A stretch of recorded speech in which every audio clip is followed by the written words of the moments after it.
everyone. We're going to get started with this webinar, which is going to address the future of Florida's real estate. And let me just start by presenting and introducing our guest of honor, Ms. Nicole Peterson. Hello, Nicole. Thank you so much for coming and being a part of this. I really value your experience and your knowledge. So again, thank you. I know you're very busy, and we're fortunate to have you here. Thank you very much for having me. I want to talk a little bit about how we met, but also your 26 years of mortgage industry experience. Started when I was 10. Don't tell anybody. Love it. I love it. Can you tell me a little bit about how you got into the business? Sure. So I finished up college and started with an organization called Norwest. Within that organization, did a multitude of different things. And what I enjoyed the most was mortgage and real estate and helping clients to go down the homeownership path. And so very early, I realized that that was a passion for me. So for 26 plus years, that's what I've been doing. And within that, for about 25 and a half of those years, I've really focused my time on new construction. It is a passion that I have. I truly enjoy the relationship building that transpires through that process, and just being able to really understand my customers, their short-term, their long-term needs, and to cultivate relationships within the new construction and the real estate area. Fantastic. And I do want to talk a little bit about how we met. And that was through your new construction industry experience through Truist. So when we were building Serena by the Sea very early on into the process, I started looking for a reputable bank that could be our partner. I wanted to have a solution for those customers that wanted to purchase new construction, and I wanted a name, a big name, and somebody that had fantastic products that we could offer our clients. And so that's how the relationship between Truist and Valor Capital came about. Truist was our preferred lender for Serena by the Sea during those initial, before, shovel in the ground era, I want to call it, now 3 years ago. And you did help us out with many loans, and through the process of getting approved through your underwriters. And it was a fantastic experience for not only for us as developers, but for the clients that you helped, myself included. Well, thank you for the opportunity to get to have done that. And yes, that was a very, in-depth and cultivated relationship. And it was such a pleasure to have the opportunity to work with you on that. And just to go hand in hand and take the two organizations, Truist and Valor, and bring together what is now Serena by the Sea, just an absolute luxurious place, and for everyone that's there, and what we've all gotten to experience as we've walked through this together. And because we now, we've been able to build on that foundation, I know that you will be able to help us with our future projects, which we're going to talk about towards the end of this webinar. So stay tuned, guys. All right. So just a little bit about me. I also began my real estate career when I was 10. Okay. All right. 6 on the screen, fine. I began in Miami. My mother, a single parent of 3, she worked at a real estate company in Miami, and I was fortunate enough to be able to go to her office after school and just witness how fantastic all of the realtors looked. They were coming in with these contracts, and every time they had a contract, they would ring the bell, and then they would all go out to lunch and celebrate and bring the families over. And I thought, what do I want to be when I grow up? What else would you be, right? Want to be, right? But no, my stepfather would have nothing about that. He said, no, you're going to college and you're going to get a computer science degree. So I am a little bit of a nerd, but yeah, my love for real estate never ceased. And that's how it came about that I am now the vice president of sales and marketing for Valor Capital. Very proud to be here with my team. And I want to just go over the next slide because it'll give you a little bit of a transition as far as to where I am now, helping you guys buy new construction and working with Nicole, in contrast to what I was doing back in the day. So this slide that I'm going to show you here is from 12 years ago. Look at that. Oh my goodness. You're like a fine wine. You just get better with age. Oh, a little brunette and a little less wrinkles. But look what's really important here. And there is a number at the top right that says $150,000. Yes, that's a $150,000 fourplex, not a duplex, but a fourplex that I sold in Dunedin, Florida.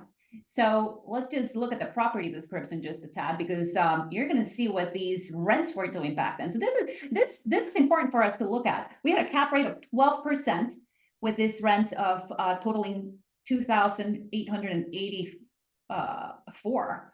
Actually $650 for a 2-bedroom. Wow. That's 12 years ago, guys. And this was Not not that long ago. not, Really, not long it's ago. just not.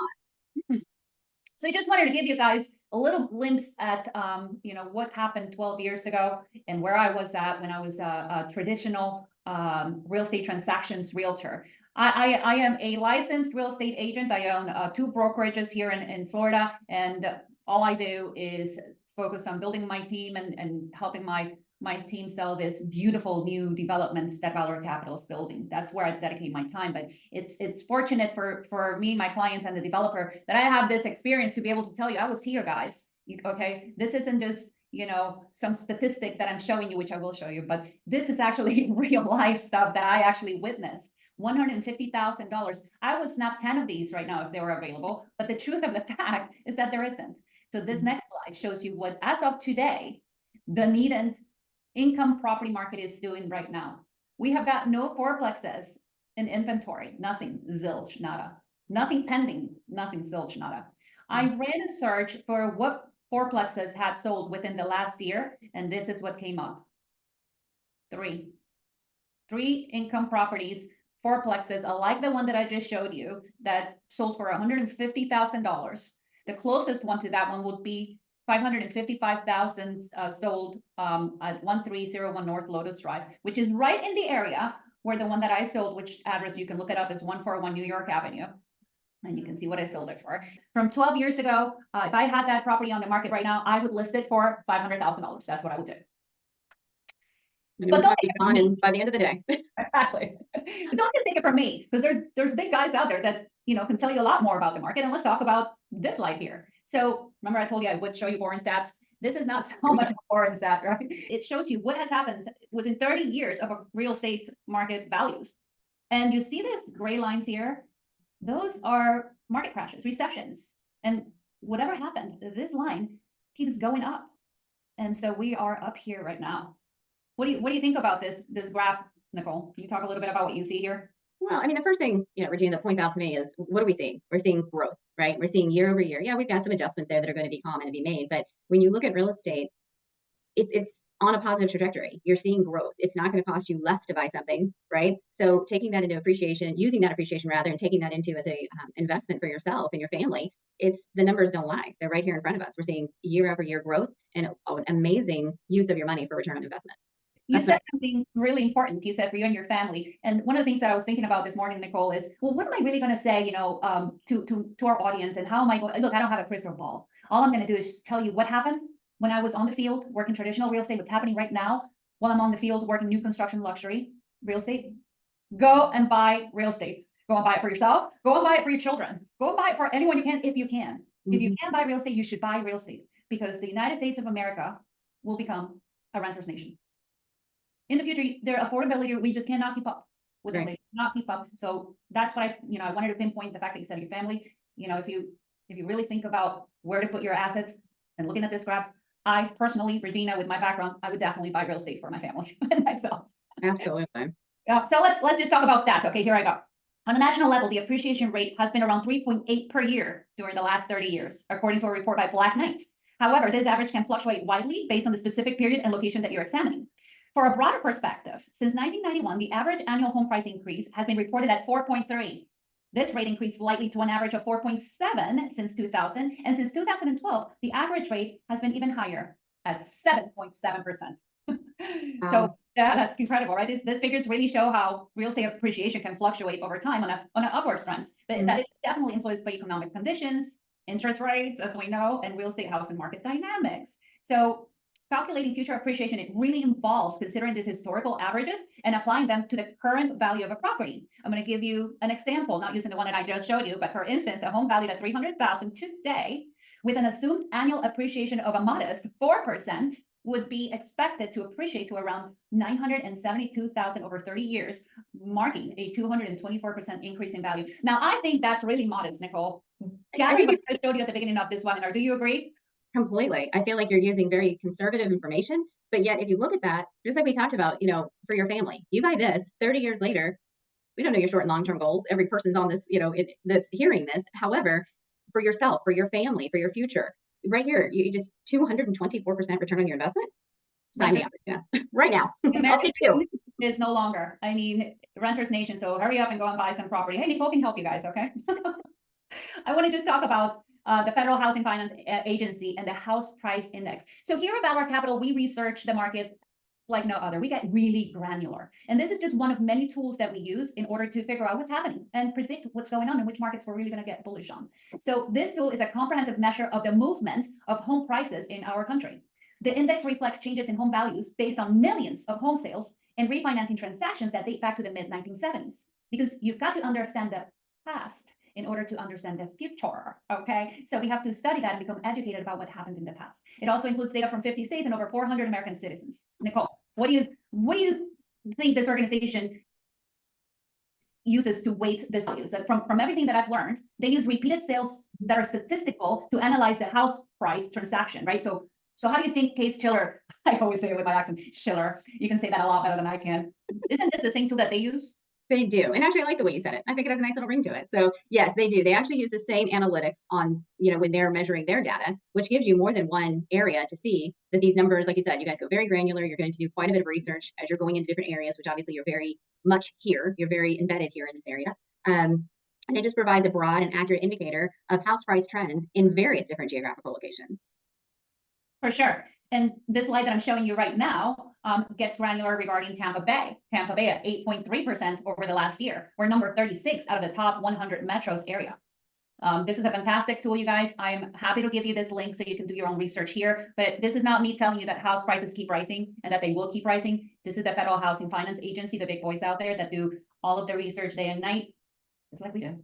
And here, this is very specific data about the house price index, and it includes both sales prices and appraisal data, which you know a lot about, Nicole. It provides quarterly updates on the changes in home values. So here in this actual slide, you can see where I'm pointing my arrow, Q4 of 2023, the index stood at 657.67, demonstrating the continuous evolution of house prices over time. In adding into that, Regina, just something you said that kind of just struck me. This is also inclusive of properties that have resold, right? So Absolutely. When we think of that, that makes me think of our Serena by the Sea clients who purchased pre-construction, and since they have been able to see the benefits of all that of their investment that they've already resold, and that's included in this data. 100%. So they identify repeat transactions for each property that has been sold or appraised more than once. The price changes between transactions, they are recorded. They also adjust for factors that can affect the price independently of market trends, such as the time between the transactions, the property improvement, and the economic conditions. The transactions are weighted based on factors like the recency and the relevance to the current market conditions, and they do an aggregate of the data. Yeah, this is just a little bit more of the granular data that you can get from this website and the calculations that they do. You can go statewide, you can go citywide, and I highlighted Tampa, St. Petersburg because you can see our ranking. You can see Q1, year 1, 5 years, and then since 1991, how we have appreciated. There's nothing negative values here. We are on positive upward trends. And Regina, just kind of what you were just speaking on that, there are no negative evaluations for our markets. In some locations there are, but just kind of pointing out here in this area, in our Tampa Bay area, we're seeing all positive trends. So that's something really consider when you're trying to make these kinds of decisions, here, this is where you want to be. Absolutely. And I think one of the things that we need to talk about, I'm not going to get into politics at all here in this webinar, so let's not do that. So I'm just going to gear my attention to population and the trends. This is one of the important factors that I found really keep pushing our values up consistently, is that, look at this, we ranked number 2 as far as population growth. This is from the Census Bureau, so another reputable site. Happy to give you this data, but what that means is that no wonder the values keep going up, and no wonder there is no active inventory. Now, we're seeing in the market that there are more listings popping up, but those listings are older, they're traditional real estate. Now builders are building. Serena by the Sea is seeing some resales, Marina Bay 880 is seeing some resales. So we're still catering to the population growth, but the inventory cannot keep up with it. So values will keep rising. Well, some interesting data that I had looked up in, speaking of this with inventory, right now we're only at a 3.9 month inventory set. Okay. So that is still considerably lower than where we need to be. So new construction, is really going to be your platform. You know, Yeah. we have so many people coming into the state of Florida, into our metropolitan area, that the way to serve them, and it's being done. You can see permitting numbers, you can see land development numbers, you can see all of these numbers that again support what we have been talking about in this data. So where's that? Absolutely. And, the changes that spark conversation is, oh, is it a buyer's market now, or is stabilizing, or is no longer a seller's market? And I want to shift that conversation a little bit, like maybe it's not that it's either a buyer's market or a seller's market. Maybe the market's stabilizing, because I remember when we used to have listings up on the active lists for 6 months. And then everything changed and we got into bidding wars. That's not normal. That's not a normal market. That is a very heavily weighted seller's market. So what I feel is happening right now is that 90 days that you're on the market is stabilized, as opposed to the 6 months that we used to have to wait on the market. Now we're 90. Okay, 90 days. 90 days is not, terrible. It's not 6 months. It is just a stabilized market. It's neither sellers or buyers. Values can fluctuate. They can go, if that seller really needs to sell tomorrow, he's going to lower his price a bit. He's not going to drop it to under market value, but he's just going to stabilize it, because sellers got very, very confident is the word I'm going to use with the pricing. And realtors really struggled with that, because then we didn't appraise. We had nothing to compare it to. I mean, you can speak to that, Nicole. Appraisals are very important for you. Yeah, very important, right? And that is what we're seeing. We're not seeing, a reduction. The word that you use, stabilizing. We're in a growth market. There's still quite a bit of activity, considerable amounts of activity still transpiring and going on. But it does give us a little bit of a moment to make a really good, sound, short and long-term decision, versus this complete rush of trying to do different things. We now can have a very thought out, mindful decision-making process for both seller and buyers. So I think we're in a very good place, all things accounted for. 100%. This is another very interesting slide from the Florida Realtors Association, the voice of real estate in Florida. Nearly 32% of home sales in Q4 were newly built. New construction accounted for a large share of home sales in 2023 Q4 because home building has increased and the number of homeowners selling has decreased. The homeowner selling has decreased. So inventory shortens. Those homeowners do not want to sell their houses. They want to retain their low interest rate mortgages. And so they're going to hold on to their property. So listen, Valor Capital is bullish on Florida. What can I tell you? We've done the research. We're confident. We build beautiful developments. Serena by the Seas and Skyview are two of the most beautiful places in Clearwater to live in, very sought after. So we want to give you the confidence to give you to do your own, to have your own opinions. And you can read it for yourself, your predictions for 2024. The median home sales price rose 4.5% year over year, from 386,000 to 404,000 in January. Look, guys, interest rates have hiked up. They're 7.28. What, Nicole, you probably have something a little bit more up to date than this, but I don't think it's far from that. And that, again, is not high. That is a stabilized interest rate. You can speak with this, Nicole. Yeah, and I think just like you mentioned, we both were speaking about inventory, right? So I think it's just our culture. It's, the way we all think. We kind of have a short-term memory, right? But if you look at the data, if you look at data over 50, 55 years worth of data that has been tracking interest rates, okay, at a 7-ish, we're going to call it rate, because we've got some below, we've got some above, just depending on different product lines and variabilities. We're still in about the 6 to 5% of the lowest interest rates we've seen.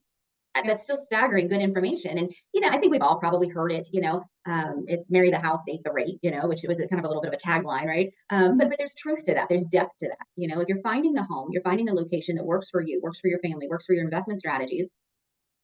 Most people have the ability to, refinance later on. If they're still in the home, rates change, make market adjustments. You can always take advantage of those opportunities later. 100%. And as I said before, if you can, you should purchase real estate. So if, there is, I'm not very stock savvy. I'm not going to say I've got all this, stocks and lines. So I'm not going to go in there and leave that to my husband. But if it's real estate, touch it, I can feel it. And I'll just sit on it and wait until the market appreciates and the interest rates go down and everything stabilizes. In the meantime, guess what? You might rent it. Rents are not doing bad. This is a rental nation. I cannot find a luxury home that's available for rent for less than $10,000 a month. And I say luxury with a relaxed sort of terminology to that. Here in Florida, we have the good fortune of stepping outside and going to the beach and feel like we're in a luxurious environment. We live where other people vacation. So the rental market is very tight here, and rents keep going up. As I showed you back 12 years ago, you could rent a 2-bedroom, 1-bathroom unit for $600. That is no more. No more. Not even close. With that said, Nicole, I'd like to speak about Valor Capital and our new projects, because we do want to help build more communities and better communities. And Clearwater, Florida has a soft spot in my heart. So this project you see to the left, we are working on branding and giving this gorgeous towers a name, but for now we're gonna call it Clearwater, Florida. We have two 35-story skyline towers right on the water, overlooking the bay and the Gulf of Mexico, right by the Clearwater Bridge, the one that takes you straight into Clearwater Beach. This will top any luxury development in the area. So we call it ultra luxury finishes. We're gonna have to invent a new name for you guys. You guys keep just upping the bar so high. We're gonna have to come up with new names for them. Yeah, that's right. We will be the first branded luxury condo residences. So stay tuned for what that branded name will be. But I can guarantee you that when you hear it, you will be like, wow, that's amazing for Clearwater and anywhere in our county. So 223 condo units could be more or less that amount. But yeah, we will have the largest resort style amenities in the area. So you think Serena by the Sea has 5-star resort style amenities? Wait until you see what we're cooking up for this towers. I can't wait. Yeah. I honestly don't know how you could make them better. I really just don't. You guys just do it top notch. We're very excited. St. Petersburg, downtown St. Petersburg, guys, beautiful location, urban luxury here, 25 stories. And this will be a condo hotel tower in partnership with Rocher Bobois of Paris. La la. I am telling you, if you want to feel like you're walking into a New York style designed or party designed condo project, this is it. We will be offering 150 condo units, and we will have also an ultra luxury amenity package, and it will be a mixed use development. So you can think with a dining and a retail experience on the ground floor with a beautiful open plaza. These are not the only renderings that I'm going to show you, but I want you guys to stay tuned because when we're finished with our branding package and naming this project, you will be wowed. If you follow the evolution of Serena, you know that we do build what we promise. So make sure that you sign up. There's going to be a link at the end of this webinar. I want to talk about Daytona Beach Shores. Who here knows the history about Daytona Beach Shores? I mean, one of the most beautiful beaches in America. We have 18 stories of oceanfront condo towers right on the sand. 80 condo units ranging from 1,000 square feet to 2,300 plus penthouses. We are going to have a luxury tower with another amazing branded partner. So stay tuned for that one as well. Daytona, you haven't seen it coming yet. This is going to be, I'm so excited about Daytona, guys. I mean, every time we go over there, it's like, well, let's get this project going. Another mixed-use development with a bakery, coffee shop, fine dining experience, and an ocean club, an oceanfront beach club with beach access. This is going to knock the boots off any luxury branding partner I've seen so far, and will elevate the area as well. So you guys, that's it. We're bullish on Florida. What can I say? I hope that I gave you enough information so that you can form a well-informed opinion and really look into investing in real estate. It is the one product that has done me right since I was a 16-year-old girl in the industry. I have seen this really played out and helped others financially, and also just plain all becoming homeowners and being able to call the place that you love home. So I want to thank you again, Nicole, for coming and being a part of this webinar. We have our phone number here. Please feel free to email me at sales@valorc.com. You can give us a call at this number, 727-732-3960. And I hope you enjoyed this webinar and this information. Have a phenomenal week. God bless.